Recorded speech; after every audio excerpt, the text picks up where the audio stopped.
Será o texto que servirá, o que será a mensagem de Deus aos nossos corações nesta noite. Lucas capítulo 5.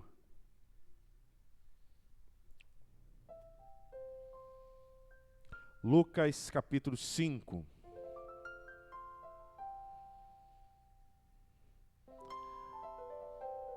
Aconteceu que ao apertá-lo a multidão para ouvir as palavras de Deus, estava ele junto ao lago de Genezaré. E viu 2 barcos junto à praia do lago, mas os pescadores, havendo desembarcado, lavavam as redes. Entretanto, um dos barcos, que era o de Simão, pediu-lhe que o afastasse um pouco da praia, e assentando-se, ensinava do barco para as multidões. Quando acabou de falar, disse a Simão: Faze-te ao largo e lançai as vossas redes para pescar. Respondeu-lhe Simão: Mestre, havendo trabalhado toda a noite, nada apanhamos, mas sob a tua palavra lançarei as redes. Isto fazendo, apanharam grande quantidade de peixes, e rompia-se-lhes as redes. Então fizeram sinais aos companheiros do outro barco, para que fosse ajudá-los, e foram encheram ambos o barco a ponto de quase irem a pique. Vendo isto, Simão Pedro postou-se aos pés de Jesus, e dizendo: Senhor, retira-te de mim, porque sou pecador. Pois à vista da pesca que fizera, admiraram-se. A admiração apoderou-se deles e todos os seus companheiros, bem como de Tiago e João, filho de Zebedeu, que eram dos seus sócios. Disse Jesus a Simão: Não temas, doravante serás pescador de homens. E arrastando eles os barcos sobre a praia, deixando tudo, o seguiram. Vamos orar. Pai, sem o teu querer eterno, nós olharemos a esse texto e só vamos ver letras, palavras, uma história. Mas se tu iluminares o nosso coração, essas letras, essa palavra, essa história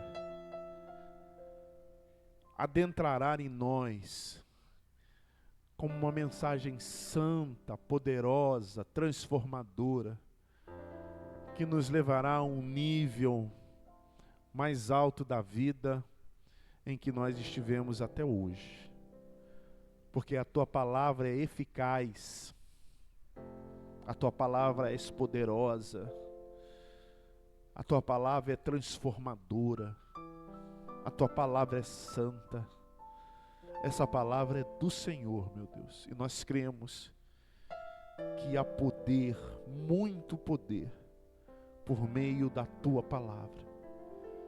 Então, não nos permita olhar só a letra desse texto, só a história desse episódio, mas faça-nos compreender a mensagem provinda do teu querer eterno. Eu te oro, Senhor Deus, no nome de Jesus Cristo, nosso Senhor. Amém. Nós estamos no mês das missões da nossa igreja presbiteriana, e eu tenho tentado qualificar a igreja, pincelando um pouquinho daquilo que faz parte da caminhada presbiteriana no Brasil, não para denominacioná-los, não tenho a intenção disso, mas para fazê-los conhecer um pouquinho do mover de Deus na vida da igreja, que é uma denominação. Eu tenho falado algumas vezes aqui sobre a chegada do primeiro missionário presbiteriano que veio da América. Esse nome que não é comum nos nossos lábios. Ashbel Green Simonton. Ele chegou aqui com 26, 27 anos de idade. E 3 anos depois, lá no centro da cidade do Rio de Janeiro, teve o primeiro culto presbiteriano. Aliás, é motivo de muita satisfação saber que a primeira igreja presbiteriana do Brasil foi organizada aqui no nosso estado. Hoje ela está ali na Praça Tiradentes, quem conhece ali o centro do Rio. E com 34 anos, o Ashbel Green Simonton morreu. Coisa estranha. Pouquinho tempo de vida. Mas havia um propósito na vida daquele homem, e que gerou hoje mais de 5.000 igrejas no Brasil, mais de 7.000 pastores, que gerou a gente que está aqui nessa noite, nessa comunidade simples aqui no finalzinho da Baixada Fluminense, em Mauá. Mas começou lá, no coração daquele homem, lá nos Estados Unidos, imagina. E é assim que Deus faz. Ele usa pessoas. Eu não sei porquê, meus irmãos, eu não sei explicar para você por que Deus me escolheu. Eu não tenho absolutamente nada para ser escolhido por Deus, não há nenhum mérito. Mas Deus escolhe a gente. E ainda nos faz ser as lamparinas desse mundo, os luzeiros dessa terra, os lustres da humanidade. Move por meio de nós e em nós, e ainda nos dá a promessa de estar conosco todos os dias das nossas vidas. E nenhum de nós que estamos aqui nessa noite somos merecedores dessa graça bendita, de ter Deus em nós, por nós e conosco. Mas Ele faz isso inexplicavelmente,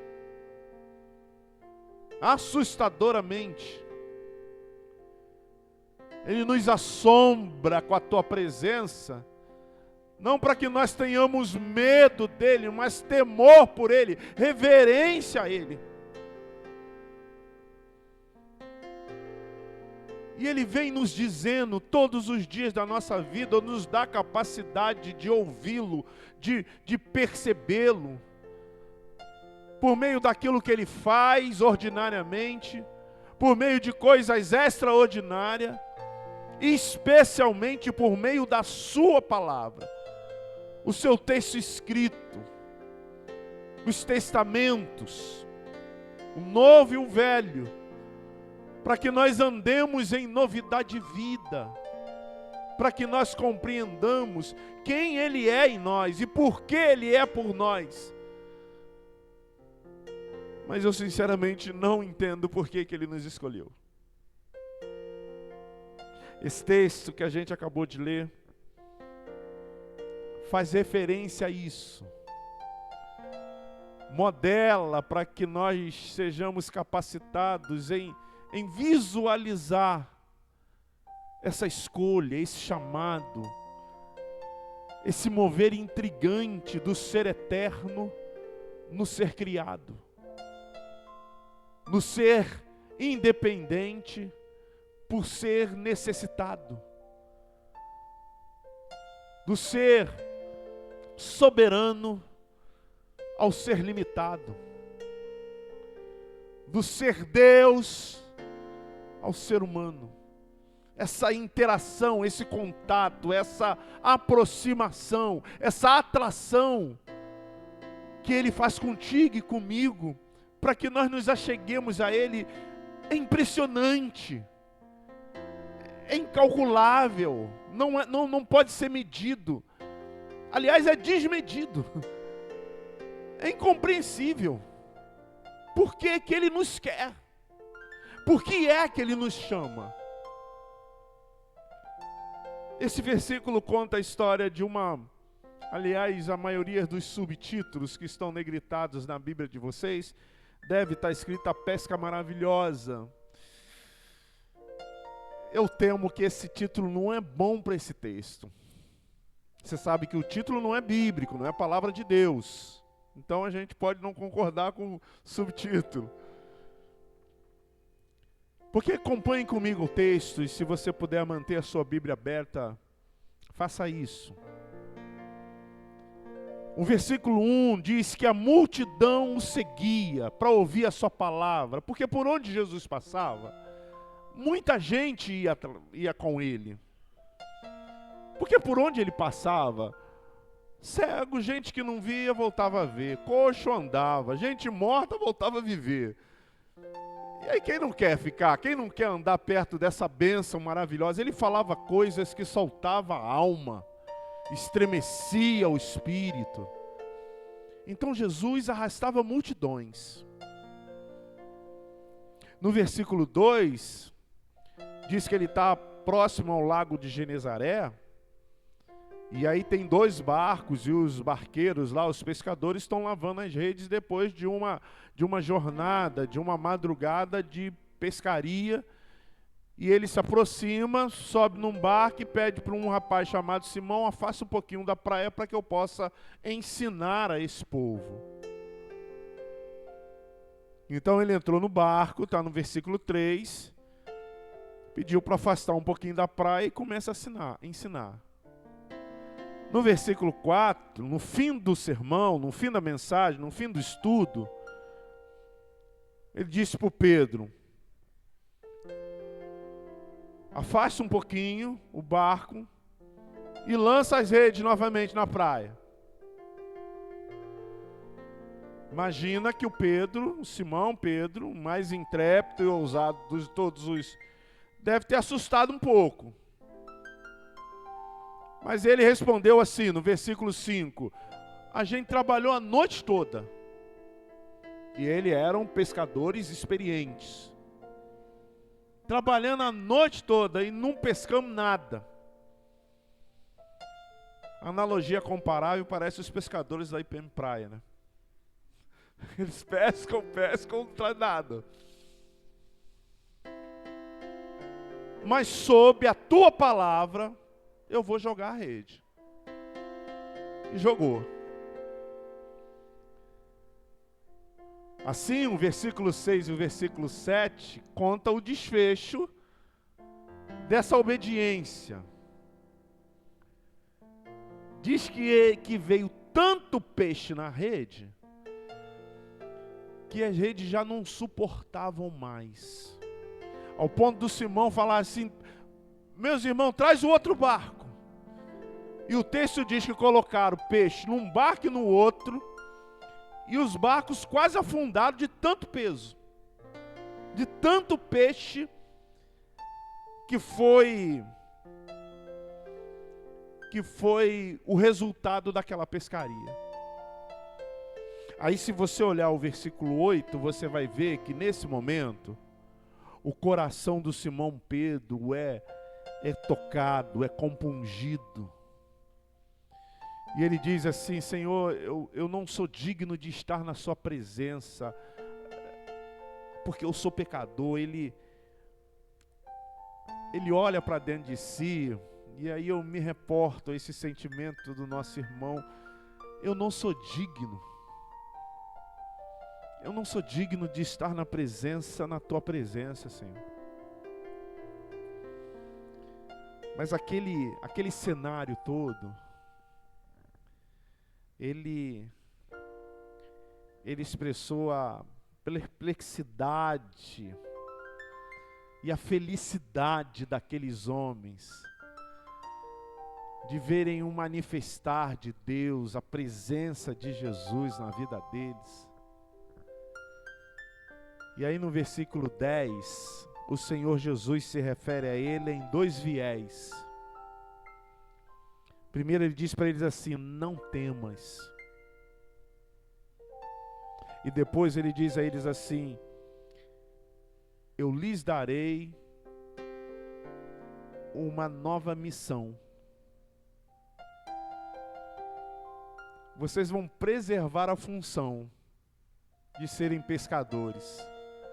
Só que o objeto da vossa pesca não serão mais peixes, serão seres humanos.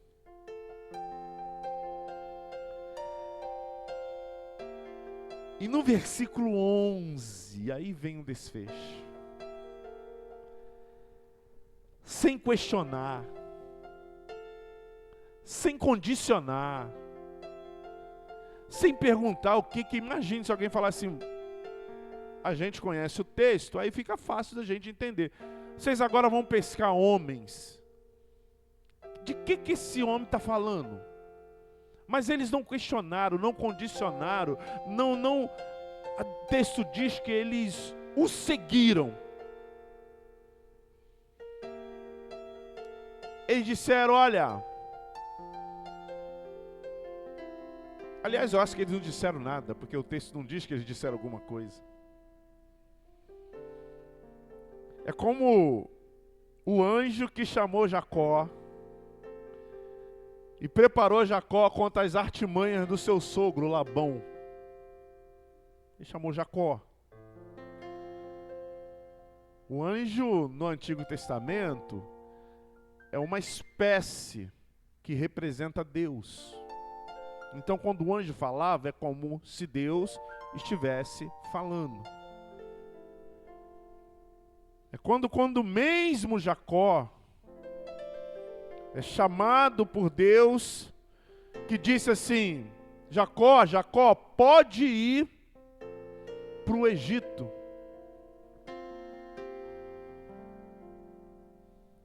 Pode ir para o Egito, porque eu vou fazer a tua descendência prosperar.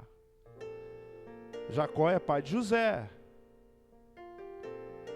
E quase todos vocês sabem a história de José e o desfecho da história de José no Egito. Ou é quando o Miguel, ou o anjo, melhor dizendo, o anjo chamou Maria, disse para Maria assim, você vai ficar grávida. E ela responde ao anjo, como? Como que eu vou ficar grávida? Eu não tenho contato com homem nenhum. Aí o anjo diz a ela, descerá sobre ti o Espírito Santo, e o poder do Altíssimo te envolverá.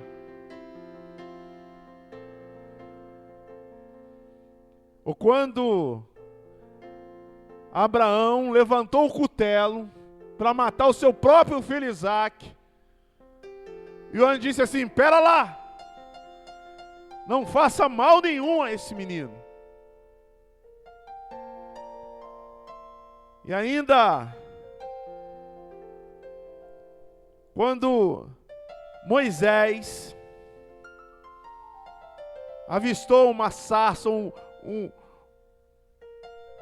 que ardia, mas não queimava, não se consumia.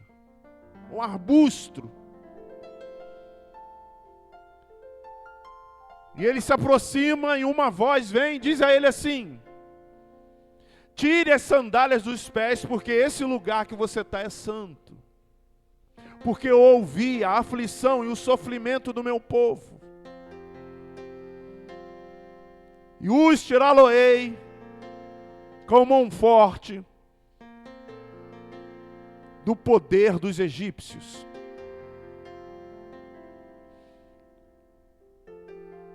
Ou ainda quando Samuel, aquele jovem que estava na escola sacerdotal, dormindo, ouve uma voz, Samuel, Samuel. E ele acorda, vai ao seu tutor Eli e fala, tu me chamaste? Eli falou, não, não te chamei. E vai mais uma vez, e vai outra vez. E o Eli fala, olha, se novamente ouviste essa voz, responda. E Samuel, ao respondê-la, ouve da voz que confirma ele como profeta, um dos maiores de Israel, que é conhecido por todo o povo, que é confirmado e reverenciado por todo Israel. O mesmo quando o profeta Isaías, nos tempos do rei Uzias, teve uma visão estranha, uma visão amedrontadora, mas ele ouve uma voz dizendo assim: a quem eu enviarei após outros? Quem há de levar a minha mensagem ao meu povo? E o que há em comum, meus amados irmãos, em todos esses irmãos que ouviram uma voz, que foram contemplados com uma palavra, que foram chamados pelo nome: Samuel, Samuel, Moisés, Moisés, Abraão, Abraão, Maria, Jacó. O que tem em comum que todos eles tiveram uma só resposta: eis-me aqui. Eu atendo o seu chamado. Eu não vou me esconder do propósito eterno que tu tens para a minha vida. Eis-me aqui. É nesse sentido que esse texto que nós acabamos de ler revela a nós o propósito de Deus para o seu povo. Então, 3 coisas rapidamente para você gravar na alma e viver em acordo com os propósitos eternos de Deus para a vida dos viventes, dos servos e servas do Senhor, principalmente. Primeiro, não ande como a multidão, mas como quem reconhece Jesus como Deus. As primeiras linhas desse capítulo 5 diz que Jesus estava pregando a uma multidão. A multidão o seguia porque ele fazia milagres. Como eu disse, ele fazia gente cega voltar a enxergar, gente aleijada voltar a andar, moribundo ficar curado, gente morta voltar a viver. Mas eles seguiam Jesus pelo que Jesus fazia. Eles não seguiam Jesus por quem Jesus Cristo é. Sabe qual é a maior diferença entre nós cristãos e todas as religiões do mundo, das maiores às menores? É que nós cremos em Jesus Cristo. E Jesus Cristo é Deus. Deus Todo-Poderoso em essência. E apesar de saber que Ele faz milagres, nós acabamos de ver aqui um episódio descrito de um milagre que o nosso Senhor Jesus fez. Mas nós não o seguimos pelo que Ele faz, e sim por quem Ele é. As multidões podem crer em Jesus Cristo por causa dos filmes que passam na semana chamada Santa.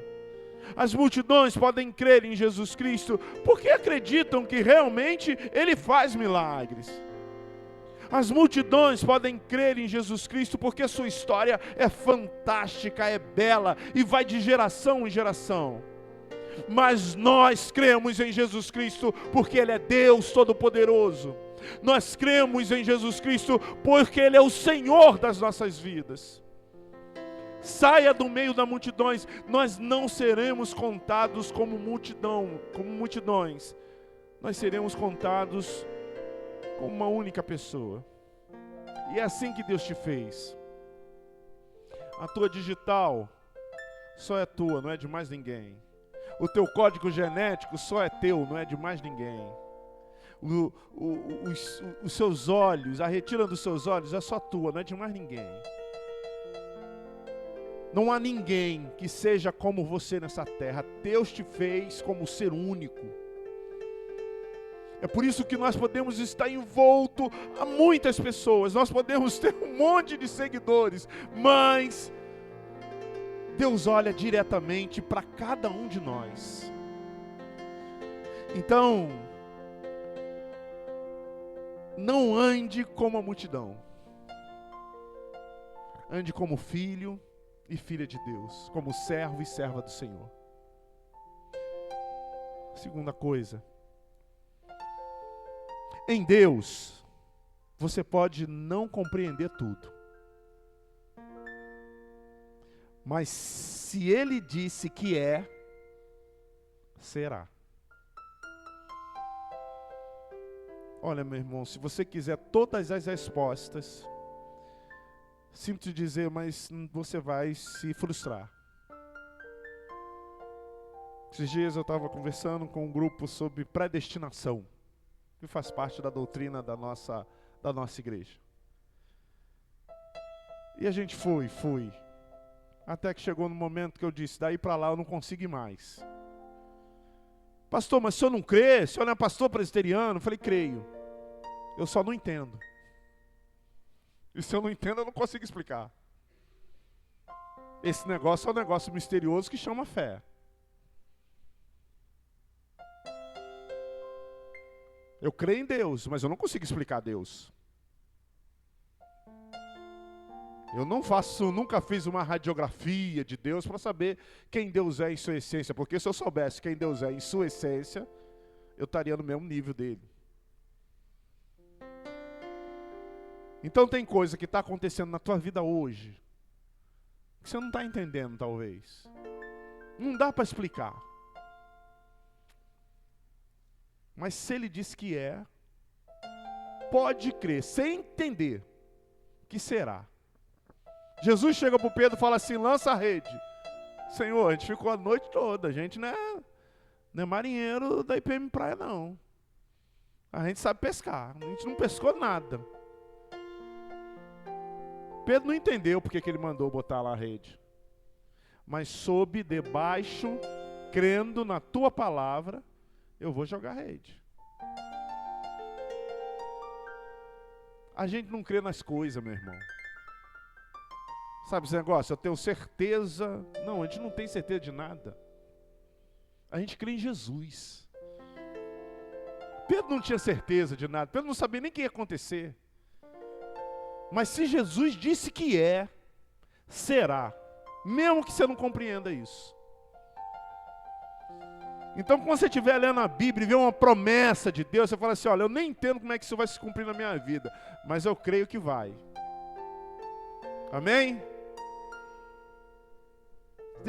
Sob a tua palavra eu vou jogar a rede. Aí sabe o que aconteceu, né? Você já viu a história. Os barcos, não foram as redes, os barcos não deram para conter todo o peixe que foi pescado. E finalmente, meu irmão, quando o Senhor Jesus te chama, não é para resistir. Porque você vai.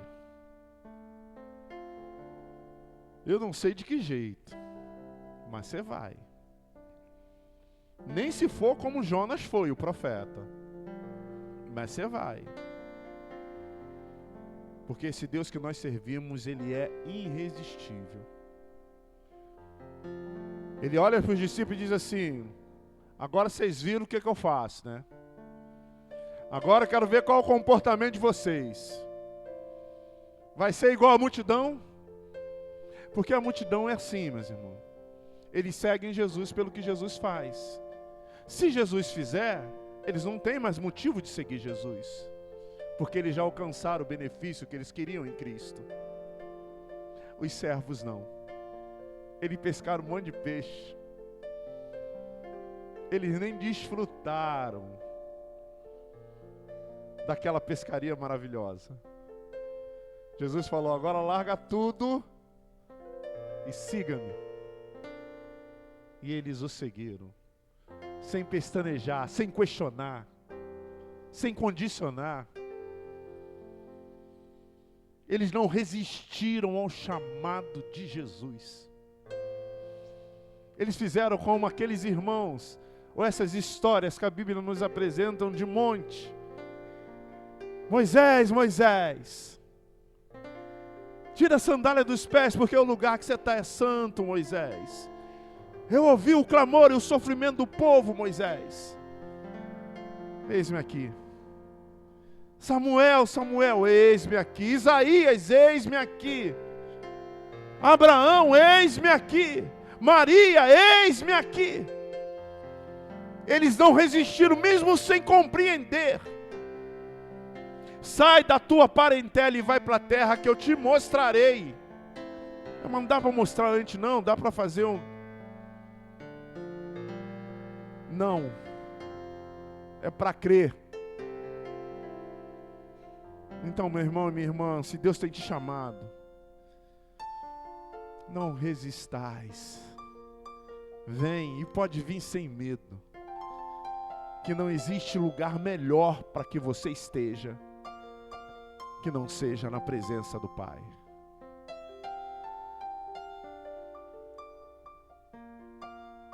Então, ó,